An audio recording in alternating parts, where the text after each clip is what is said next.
வாழ்க்கை நம்ம கையில இருந்தாலும் சில சமயம் நம்ம கையில இருந்து யாரும் கேட்காமயே எடுத்துட்டு போயிடுறாங்க. நம்ம வாழ்க்கைய நமக்கே தெரியாம சில நேரம் நம் கையை விட்டு போயிடுது. அப்படித்தான் இது நாள் வரையிலும் ரிஷபராசிக்கு தெரியாமலேயே பல பிரச்சனைகளை சந்திச்சு வந்துகிட்டு இருக்கீங்க. தெரியாமலேயே நிறைய பேருக்கு உதவி பண்ணிட்டு, தெரியாமலேயே நிறைய பேருக்கு நல்லது செஞ்சுட்டு, கஷ்டங்களை மட்டுமே சுமந்து வரக்கூடியவர்களாக ரிஷபராசி இது நாள் வரைக்கும் இருக்கீங்க. இப்போ இந்த பதிவில் நான் உங்களுக்கு சொல்ல போகிறது என்னன்னு பார்த்தீங்கன்னா, ராசியை பற்றி மட்டும் கிடையாதுங்க. உங்கள் இதயத்தில் இருக்கக்கூடிய கஷ்டங்களும் நஷ்டங்களும் எல்லாவித சங்கடங்களும் போகக்கூடியதாக சில விஷயங்களை பேச போகிறேங்க. ரிஷபராசினாலே அது ஒரு நிலம் மாதிரி தாங்க இருக்குது. எப்பயுமே மழை பெய்தாலும் ஏற்றுக்கும், வெயில் காஞ்சாலும் ஏற்றுக்கும், எல்லாவித சங்கடங்களையும் ஏற்றுக்கிட்டு தன்னால் முடிஞ்ச அளவுக்கு மற்றவர்களுக்கு நல்லது செய்யக்கூடியவர்களாக இன்றைய வரைக்கும் இருக்கக்கூடிய ரிஷபத்திற்கு நீங்கள் உழைத்து அத்தனை பேருக்கும் நன்மை செஞ்சுருப்பீங்க. எத்தனை பேருக்குன்னு நீங்கள் தான் யோசிக்கணும். ஏன்னா சுற்றி இருக்கிறவங்கள பார்க்கும் பொழுது உங்களால் வளம் பெற்றவர்கள் எத்தனையோ பேர் இருக்கலாம். ஏன்னா நீங்கள் கஷ்டப்பட்டு மற்றவங்களுக்கு நிம்மதியை தேடி கொடுக்கக்கூடிய ஆட்களாகத்தான் ரிஷபம் இருக்குங்க. ரிஷபராசியின் இயல்பே அதுதான். உங்களால் மற்றவங்களுக்கு நிம்மதி கிடைக்கும், ஆனால் மற்றவங்களால உங்களுக்கு கஷ்டம் மட்டும்தான் இருக்குது. கரெக்டு. அதிலிருந்து வெளியே வர முடியுமான்னு தாங்க யோசிக்கிறேன்னா, அது எப்படி முடியும்? நீங்கள் யாரையுமே விட மாட்டீங்களே. யாருக்காவது ஒரு பிரச்சனைன்னா அடுத்த நிமிஷம் நீங்கள் தானே அங்கே போய் எல்லார்கிட்டேயும் எல்லா உதவியும் தேடி எடுத்துகிட்டு போய் கொடுக்குறீங்க. அப்போ சில சங்கடங்களை சந்திக்க வேண்டிய சூழ்நிலையே இருந்துக்கிட்டே தாங்க இருக்குது உங்களுக்கு. இப்போ பார்த்தீங்கன்னா கடந்த சில வருடங்களாகவே உங்களுக்கு சுலபமான வாழ்க்கை இல்லைங்க. ரிஷபத்தை பொறுத்த வரையிலும் சிலருக்கு குடும்பத்தில் நிறைய பிரச்சனையை சந்திச்சிருப்பீங்க. குடும்பத்தில் தேவையில்லாத சங்கடங்கள், சிலருக்கு பார்த்திங்கன்னா உடல் நல பிரச்சனை ஏற்பட்டிருக்கும். உடலில் சோர்வு, தேவையில்லாத பிரச்சனை, மருத்துவ செலவு, வீண் விரயம், அதை எல்லாத்தையும் சிலர் சந்தித்து வந்திருக்கீங்க. அதே சில பேர் ரிஷபத்தில் எத்தனை பேர் பார்த்தீங்கன்னாக்கா ஏமாற்றத்தை சந்தித்து வந்தவங்க, வஞ்சித்திருப்பாங்க. உங்களை வஞ்சனை பண்ணியிருப்பாங்க, நீங்களும் ஏமாந்துருப்பீங்க. அந்த வஞ்சனைன்றது ரொம்ப கஷ்டங்க. குடும்ப பிரச்சனையை கூட தாங்கிக்கலாம், உடல் பிரச்சனையை கூட எப்படியாவது சரி பண்ணிடலான்னு ஒரு நம்பிக்கை இருக்கும். ஆனால் இந்த துரோகம், நம்பிக்கை துரோகம், அவமானம், கஷ்டம் இதெல்லாம் கொஞ்சம் எல்லாத்தையோட ஜாஸ்தியான வழிகளை கொடுக்கக்கூடியதாக தாங்க இருக்குது. இதெல்லாம் நீங்கள் சந்தித்து வந்துட்டு தான் இருக்கீங்க. அதை விட சிலருக்கு பொருளாதார சிரமம்லாம் ஏற்பட்டிருக்குங்க. பொருளாதாரத்தில் நிறைய பேர் ஏமாற்றிருப்பாங்க. சிலர் தேவையில்லாமல் உங்கள் பொருளாதாரத்தை அவங்க அபகரிச்சிருப்பாங்க. எத்தனையோ இடங்களில் உங்களால் சொல்ல முடியாத வழிகளோடு இன்னைய வரைக்கும் இருந்துக்கிட்டு இருக்கீங்க. நல்லா தெரியும் நம்ம பணத்தை அவங்க தான் எடுத்துட்டாங்கன்னு. ஆனால் அதை ஒன்றுமே பண்ண முடியாத சிலர் அமைதியாகவே இருக்கிறீங்க. சரி, நடந்துருச்சுன்னு உங்களை நீங்கள் சமாதானப்படுத்திக்கிட்டே இன்னைய வரைக்கும் இருக்கிறீங்க இல்லையா? இதுவும் ஒரு மாற்றத்துக்குரிய காலம் வரும் பொழுது அவர்கள் உங்களிடம் மன்னிப்பு கேட்க காலமும் வரும். இருந்தாலும் அந்த வலியானது இன்னைய வரைக்கும் உங்களுக்கு இருந்துக்கிட்டு தான் இருக்குது. ஆனால் அந்த கஷ்டம் எல்லாம் உங்களுக்கு கஷ்டமாகவே இல்லைங்க. ஆனால் உங்களுடைய அமைதி உங்களுக்கு நிறைய நன்மையை கற்றுக் கொடுக்கும். அதுதான் புரிதல். அந்த கஷ்டத்தோடையே இன்னைய வரைக்கும் எல்லா கஷ்டத்தையும் ஏற்றுக்கிட்டு அதுக்கடுத்து என்ன செய்யணுங்கிற வழியை தேடிக்கிட்டு போய்கிட்டே இருக்கீங்க. ஏன்னா சில தோல்விகளை நம்ம மடக்கிடும் நீங்கள் நினைப்பீங்க. நடக்காதுங்க. அந்த நிலை வராது. உங்களுக்கு எதிர்காலம் நிறைய நன்மைகளை செய்யக்கூடிய காலமாக தான் இருக்குது. வரக்கூடிய காலங்கள் எல்லாம் பார்த்தீங்கன்னா நீங்கள் வலிமை மிக்கவர்களாகத்தாங்க இருப்பீங்க. யாரெல்லாம் உங்களுக்கு கஷ்டம் கொடுத்தாங்க, யாரெல்லாம் உங்களை பலகீனப்படுத்தினாங்களோ அவங்க முன்னாடி ஒரு வலிமையான பலம் மிக்கவர்களாக வாழக்கூடிய அமைப்பை கிரகமும் கொடுக்குது, இறைவனும் கொடுக்குறாருங்க. எதிர்காலத்தில் பார்த்தீங்கன்னா உங்கள் வாழ்க்கையில் எப்படிப்பட்ட மாற்றங்கள் வரப்போகுதுன்னு பார்த்தீங்கன்னா எல்லாமே ஒரு மெதுவாக நடைபெறக்கூடியதாக இருக்கிற மாதிரி இருந்தாலும் அதெல்லாம் உங்களுக்கு வலுவானதாகவும் வாழ்க்கைக்கு மாற்றம் தரக்கூடியதாகவும் அமைதுங்க. இனி வரக்கூடிய காலங்கள் எல்லாம் புது வடிவம் எடுக்கக்கூடிய தருணங்களை ரிஷபத்திற்கு இருக்குது. நீங்கள் ஒரு முன்னோடியாக செயல்படக்கூடியவர்களாக மாற போகிறீங்க. இது நாள் வரைக்கும் நீங்கள் எடுத்த காரியங்களில் தாமதம் ஏற்பட்டிருக்கலாம், தடைகள் ஏற்பட்டிருக்கலாம். அதையெல்லாம் இப்பொழுது நடக்கக்கூடிய அமைப்பு ஏற்படுதுங்க. குடும்பத்தில் அமைதி திரும்பக்கூடிய காலம்லாம் இருக்குது. குடும்பத்தால் எவ்வளோ பிரச்சனையை அனுபவிச்சிங்க, சங்கடத்தை அனுபவிச்சிருந்தாலும் அந்த குடும்பத்தில் ஒரு அமைதி வரும். அந்த நாள் உங்களுக்கு ஒரு மன நிம்மதி ஏற்படும். மனசுக்கு நிம்மதி கிடைத்தாலே போதுங்க. எது இருக்கோ இல்லையோ நிம்மதியாக வாழணும் தாங்க எல்லாருமே ஆசைப்படுறாங்க இந்த உலகத்தில்.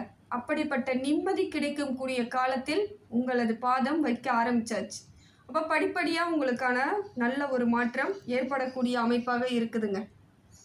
சிலருக்கு புதிய வேலை வாய்ப்புகள் எல்லாம் வரக்கூடிய தருணம் இருக்குது.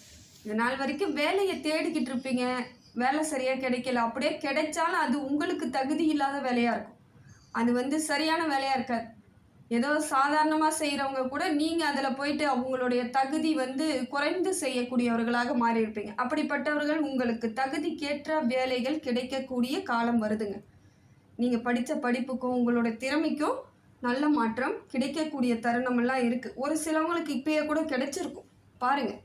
ஒரு சிலவங்க அப்படியே மெதுவாக போயிட்டுருக்க மாதிரி இருந்திருக்கும். அப்புறம் டக்குன்னு ஒரு வாய்ப்பு தேடி வரும்பொழுது நல்ல மாற்றங்கள் ஏற்படக்கூடியதாக இருக்குங்க. சிலருக்கு நீண்ட கால கனவுகள் எல்லாம் நிறைவேறக்கூடிய தருணமும் இருக்குது. ரொம்ப நாளாக யோசித்து ஆசைப்பட்ட வேலைகள் எல்லாம் கூட உங்களுக்கு சாதகமான அமைப்பு வருதுங்க. பிரிஞ்சாங்க, என்னை விட்டுட்டு எல்லாம் பிரிஞ்சு போயிட்டாங்க, நான் தனிமையிலே இருக்கேன்னு நீங்கள் எத்தனையோ பதிவுகளில் எனக்கு கமெண்ட்டில் போட்டிங்க இல்லையா? அப்படிப்பட்ட உங்களுக்கு இப்போ மாற்றம் வருது. பிரிவுகள் எல்லாம் மறுபடியும் உறவுகள் உங்களுடன் சேரக்கூடிய அமைப்பு இருக்குதுங்க. அதனால் இதுக்கு மேலே உங்களுடைய வாழ்க்கையில் பார்த்தீங்கன்னா எல்லாமே மெதுவாக இருந்தாலும் ஒரு ஸ்ட்ரென்த்தாக இருக்கக்கூடிய அமைப்பாக இருக்குது. இப்போ பார்த்தீங்கன்னா உங்களுக்கு வாழ்க்கையில் ஒரு புதிய ஒரு மாற்றம் ஏற்படுது, புதிய தொடக்கம் உருவாகக்கூடிய அமைப்பாக இருக்குங்க. ரிஷபராசிக்காரர்கள் எவ்வளவோ கஷ்டத்தை தாங்கி வந்தாலும் அந்த தாங்கி வந்ததுக்கு எல்லாமே பார்த்தீங்கன்னா பலன் கிடைக்கக்கூடிய காலம் இதுதான்.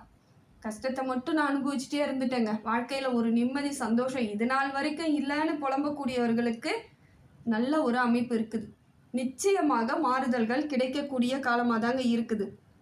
எல்லாமே ஒரு அனுபவ பாடமாக தான் இருக்குது. அப்போ அனுபவத்தை கற்றுக்கொண்ட நீங்கள் வாழ்க்கையில் அடுத்த கட்டம் எது அப்படிங்கிற பலமான ஒரு ஆழமான ஒரு சிந்தனைக்கு போவீங்க. அது பலமாக சேர்த்து கொள்ளக்கூடியவர்களாக இருப்பீங்க. நம்பிக்கை தாங்க இப்போ நீங்கள் உங்களோட நம்பிக்கை எல்லாம் ஒளிரக்கூடிய தருணமாக இருக்குது.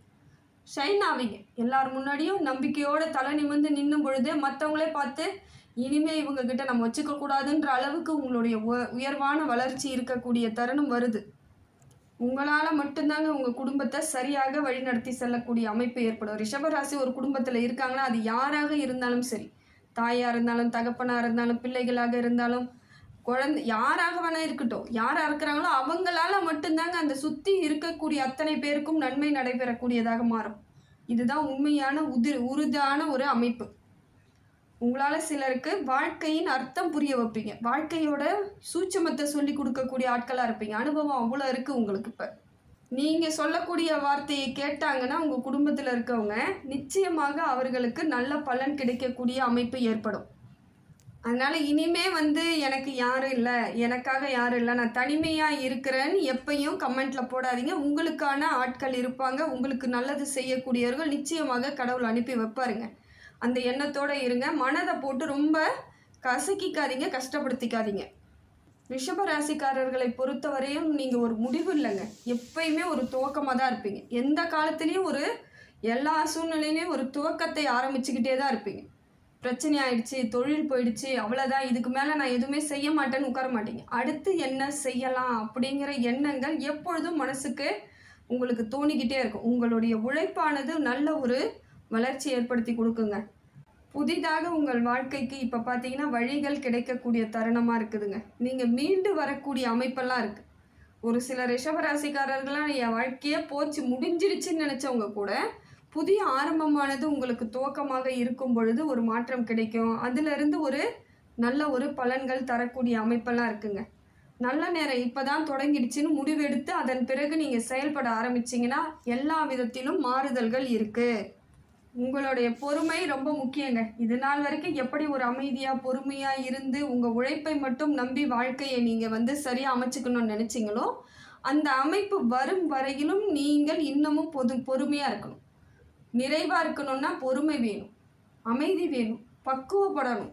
இது வரைக்கும் கற்றுக் கொடுத்தது எல்லாம் பக்குவ பாடங்கள் தான். அதனால் இப்போயே உங்களுக்கு பக்குவமெல்லாம் இருக்கும். எதுவாக இருந்தாலும் சிந்தித்து செயல்பண்ணுங்க. சில முயற்சிகளை நீங்கள் சுயமாகத்தான் பண்ணணும். மற்றவங்களை கூட்டணி வச்சுக்கிட்டு கும்பலாலாம் எது செஞ்சாலும் உங்களுக்கு சக்ஸஸ் கிடைக்காது. எந்த விதமாக இருந்தாலும் தன்னிச்சையாக முடிவெடுங்க. தனிச்சு செய்யும் பொழுது உறுதியாக செயல்படுங்க. ஒரு குழப்பமாக இருக்குன்னா அந்த இடத்துல அதை செய்யாதீங்க. தெளிவு வர வரைக்கும் வெயிட் பண்ணுங்க, அவசரப்படாதீங்க, நிதானமாக இருங்க. உங்களுடைய தொழில் முன்னேற்றம் இருக்குது, வாழ்க்கையில் குடும்பத்திலையும் கணவன் மனைவி இடையே இருந்து வந்த கசப்பெல்லாம் நீங்கக்கூடிய தருணமாக இருக்குது. பிள்ளைகளால் உங்களுக்கு மரியாதை ஏற்படக்கூடிய அமைப்பு ஏற்படும். நிச்சயமாக சொல்லணும்னா கடந்த காலங்களில் கஷ்டத்தை எல்லாம் இப்போ படிப்படியாக குறைஞ்சி தான் இருக்கும். நல்லா யோசிச்சு பாருங்கள். இதுக்கு முன்னாடி பட்ட பாடு இப்போ படுறோமான்னு நல்லா சிந்திச்சு பாருங்க. ஆனால் இருக்குது, பிரச்சனை இல்லைன்னு இல்லை. எல்லாமே கொஞ்சம் மெதுவாக இருக்கிறதுனால தான் நீங்கள் அந்த இடத்துலையே கொஞ்சம் டென்ஷன் ஆகிக்கிட்டே இருக்கீங்க. இருக்கட்டுங்க, தப்பு கிடையாது. எது ஒன்றும் பொறுமையாக வருதோ அது நமக்கு நிலச்சி நின்றுடும். வேகமாக போயிடுச்சுன்னா திருப்பி கஷ்டம். அதனால் எல்லாத்தையும் ஏற்றுக்கக்கூடிய பக்குவமுடைய ரிஷபத்திற்கு இனி வரக்கூடிய காலங்கள் ஒரு பொற்காலமாக தாங்க இருக்குது. நவகிரகங்களும் உங்களுக்கு நல்லாசையை கொடுக்குதுங்க. பஞ்சபூதங்களும் உங்களுக்கு அருளாசையை கொடுக்குது. இறைவனோட அனுகிரகமும் இருக்குது. பிரபஞ்சம் உங்களுக்கு நிறைய நன்மைகளை செய்யக்கூடிய தருணமாக இருக்குது. நீங்கள் வேணால் நினைக்கலாம், பிரபஞ்சம்லாம் எனக்கு என்ன கொடுத்துருச்சு, நான் என்ன செஞ்சேன், எனக்கு எதுவுமே இல்லையே அப்படின்னு நினைக்கலாம். பிரபஞ்சம் நேரடியாக வந்து கொடுப்பதற்கு பதிலாக நவகிரகங்கள் வழியாகவும் இறைவனின் வழியாகவும் உங்களுக்கு சூட்சமத்தை கற்றுக் கொடுக்கக்கூடிய அமைப்பு தாங்க. நிறைய மாற்றம் நடக்கும். இயல்பாக உங்கள் வாழ்வாதாரம் மாறக்கூடிய அமைப்பு இருக்கும். எல்லா விதத்திலும் இறை சக்தி உங்களுக்கு துணையாக இருக்கக்கூடிய தருணமாக இருக்குது. ரிஷபத்தை பொறுத்தவரையிலும் உங்கள் குணம்தான் உங்களுக்கு அதிர்ஷ்டத்தை தரக்கூடியதாக இருக்குதுங்க. எதுவுமே அனாவசியமாக பேச மாட்டீங்க, உறுதியாக இருப்பீங்க, எல்லாருக்கும் நல்லதை செய்யக்கூடிய அன்பு படைத்தவர்களாக இருக்கிறதுனால உங்களுக்கு நிச்சயமாக மாற்றம் ஏற்படுதுங்க. எண்ணம் போல் வாழ்வுன்ற மாதிரி ரிஷப ராசிக்காரர்கள் எண்ணம் அனைத்தும் செயல்படக்கூடிய தருணமாக இருப்பதால் இந்த காலம் உங்களுக்கு பொக்கிஷமான காலம்தாங்க.